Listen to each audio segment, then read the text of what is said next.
So evidently, the internet has discovered two new words to run into the ground. And you know what? I'm not even mad. Let's talk about it.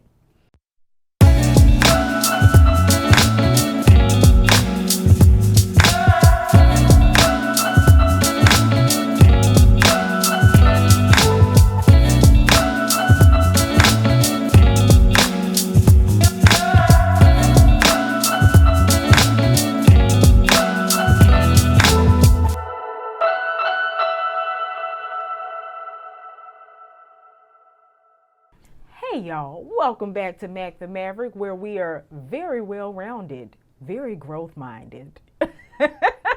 If you're new here, welcome to my channel. Glad you came. If you're not new here, thank you for coming back. It's been a while. It's Labor Day, so I said, hey, why not?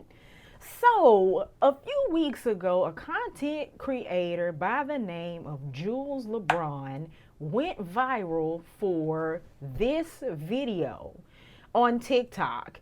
And basically, in the video, she's kind of describing how she presents herself for work. And she uses the terms very demure and very mindful to describe such. And for whatever reason, that particular terminology has really caught on like hotcakes.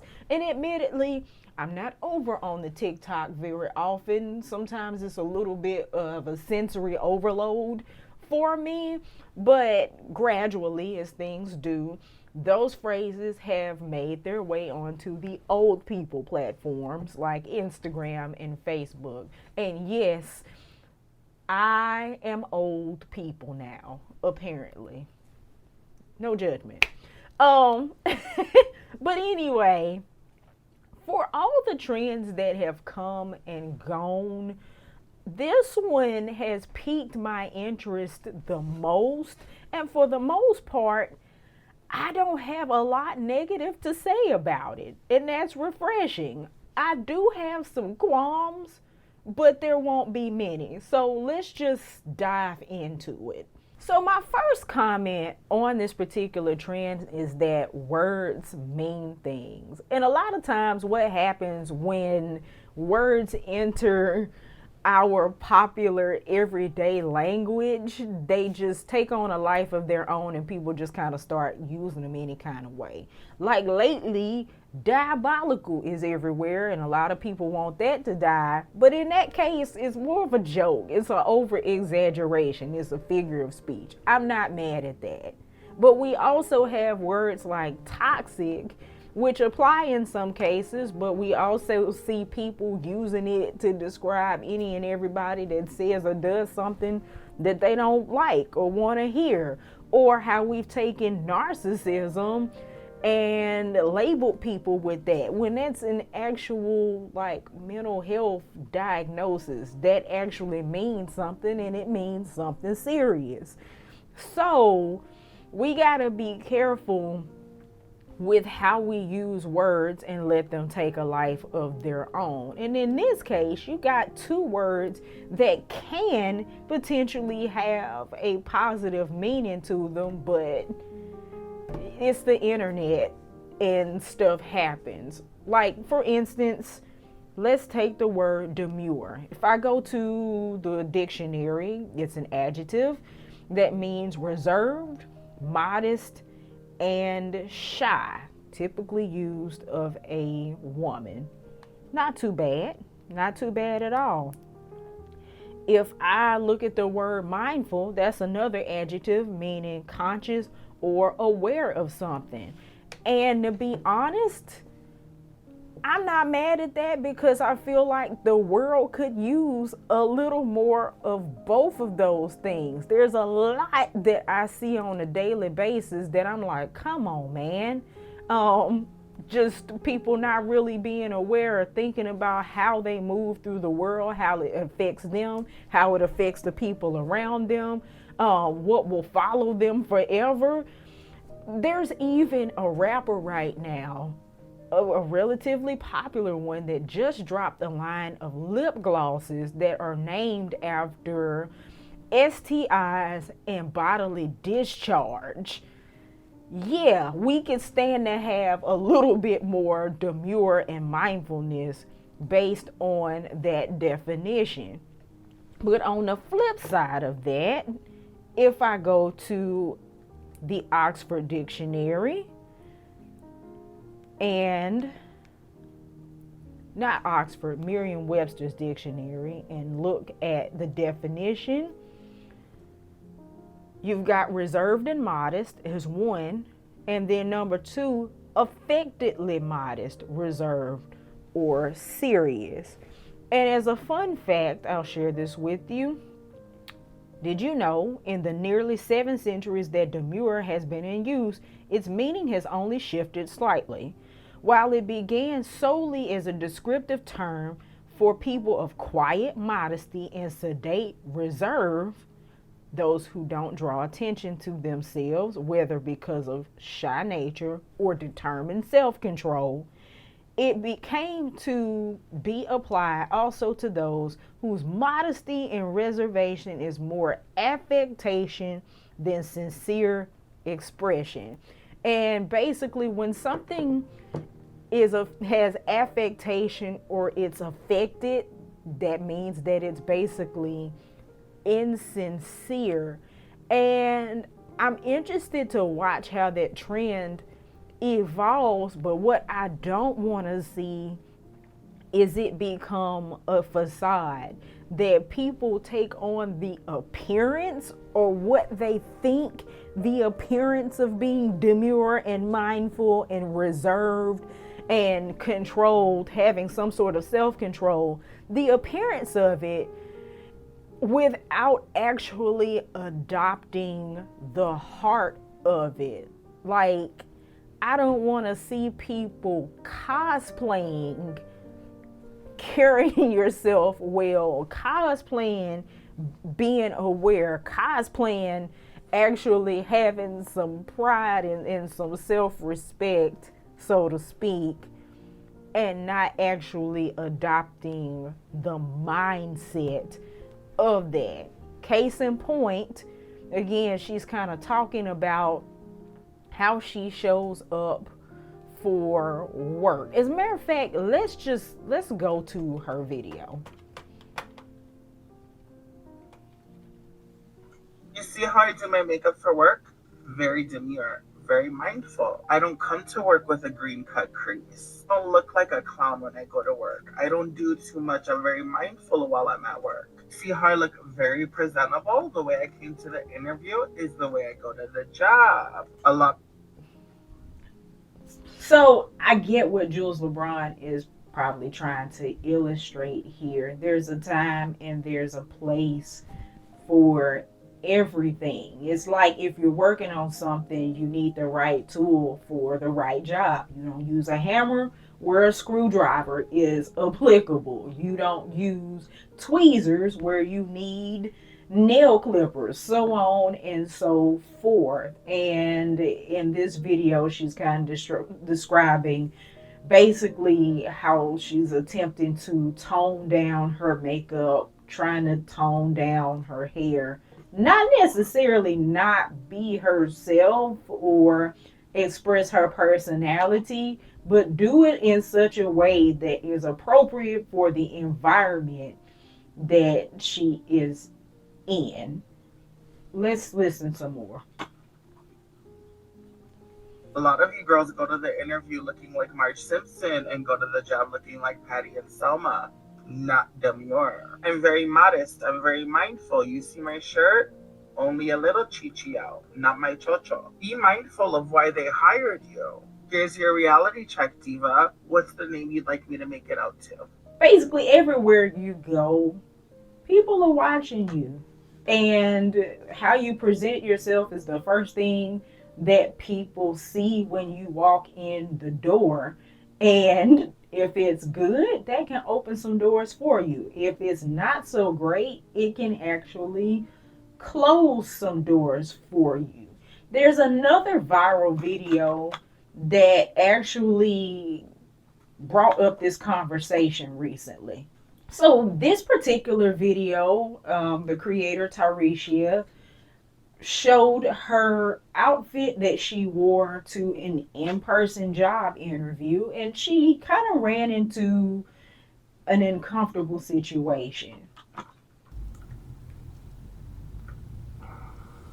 So I just got dress coded during the interview.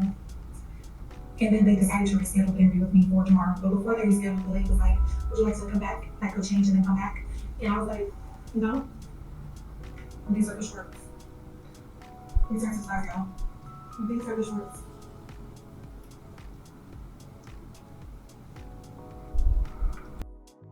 Okay, so basically, this young lady wore a shirt and a cardigan and shorts to her job interview, and she didn't really understand what the issue was with that. And I get it that workplace culture has really begun to evolve over the years. It was evolving when I worked in a corporate office, and then COVID and hybrid work and things like that have really caused some industries to relax their dress code a little bit. And I also want to acknowledge that there are some cultural layers at play in how we move through workspaces, like the Crown Act. We got a whole fight trying to get legislation on the table for us to be able to wear our natural hair because some people interpret that as inappropriate. Weird. Fun story. For whatever reason, I was growing my hair out, transitioning from relaxed to natural. And I don't know what possessed me to do this, but I did my big chop the day before my first interview for my first corporate job. And to some people, that would have seemed radical because at the time, natural hair was seen as more radical even than it is now. And to be honest, that's not saying much. But in my office, I worked in the health insurance industry, and the executives and higher ups, male and female, they dressed every day, and it was a lot of black, a lot of blue, a lot of gray. It was boring. I'm just gonna say it. For me, it was a little boring for my taste, but that's what they did. That was the corporate culture and what was expected of them.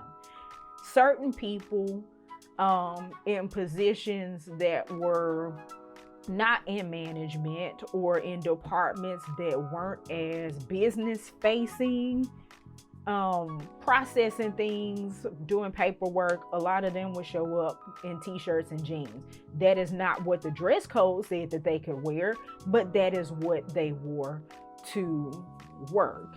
And at the time, I was starting out temping actually as an administrative assistant, and I noticed that a lot of the other admins, they dressed down because their department head said that they could, and because of the type of work it was. But for me, I knew that that was not where I wanted to stay.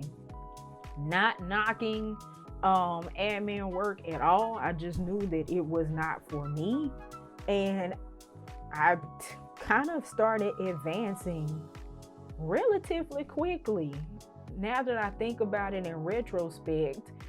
But I firmly believe that in addition to doing really good work, the way I presented myself, because I dressed every day, Monday through Thursday, and pretty decent on Fridays, allowed the people who were in the position to advocate for me to be able to see me in the next space, if that makes any sense.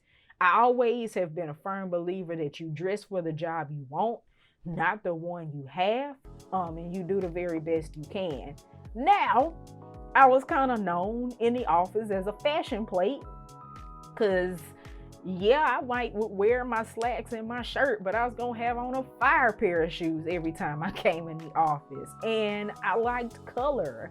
That I wasn't gonna compromise on. And I changed my hair all the time because that was my personality, and you're not going to take that from me.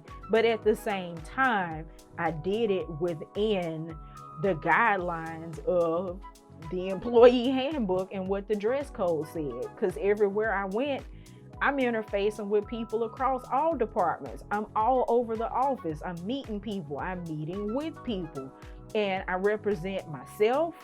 I represent my managers in terms of being a liaison between them and other people.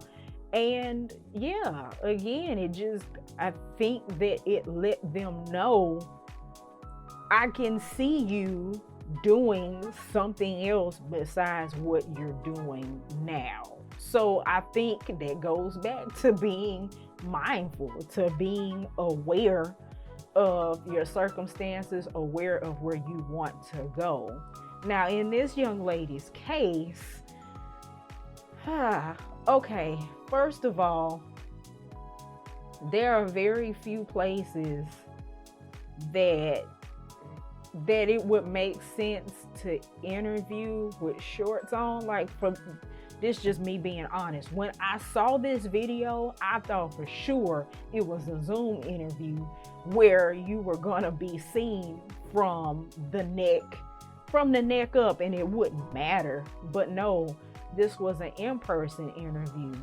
And the Jules LeBron video was saying, you show up to the job like you show up to the interview. You show up to the interview like you would show up to the job.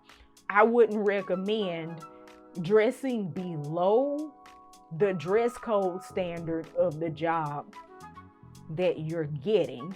Now, if you interviewing to be a zookeeper, then I guess you would show up in zookeeper garb, or like one step above zookeeper garb, and then you can kind of relax when you got the job and when you're past the probate period.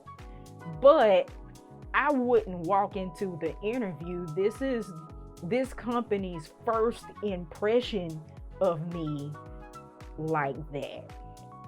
And thankfully, I won't harp on her too hard, because thankfully all the comments pretty much said the same thing and she was receptive to it. But the other part of this is that the interviewer asked her if she wanted to go back and change her clothes, and she said no. Now, here's the thing. If the interviewer is asking you if you want to change your clothes and come back, it's a cue. That means that this young lady is probably very qualified, which is fantastic. But it's like they're giving you an opportunity to remediate what's going on, and you not taking it. Like, they're slick telling you, hey, we want to give you a chance, but you got to come a little bit better. Most people, they see you walk in and your clothes are out of order or you're disheveled, whatever the case may be, they gonna tell you thank you for your time, goodbye, and not call you again. And again, I want to reiterate, I'm not saying dull yourself down. I'm not saying get rid of your personality, and I'm not saying that all professional politics are okay, but I am saying you gotta be mindful and you gotta be disciplined in navigating these spaces. Get to the next place, but during this process, the ball is in both of your court. They want to attract you as an employee, but this is also your potential employer. So I wanted to just share that example because I think it fits in perfectly with what she was saying about being demure and being mindful and being appropriate for the next place. Right tool, right job, right time, right place. So overall, in terms of this trend, again, I'm not really mad at it. If it comes to counteract this culture of humiliation and degradation, people not having any kind of awareness of how their behavior affects them, other people around them, doing stuff that will live on the internet forever, that eventually they're not gonna be happy about, all of that stuff. If a little very demure and very mindful is what it takes to erase some of that, I say let them cook. So with that being said, I really want to hear what y'all have to say. Like, for real, inquiring minds want to know. Drop down in the comments and talk to me. And if you're not already subscribed, I'm inviting you to subscribe and click your notification bell so that you can know the next time that I'm on, because I want to see you and hear from you. And like the video if you like the video, so I can know that you like the video and do more of it.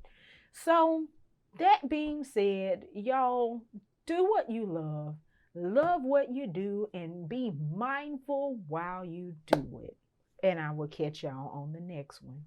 Bye bye, y'all.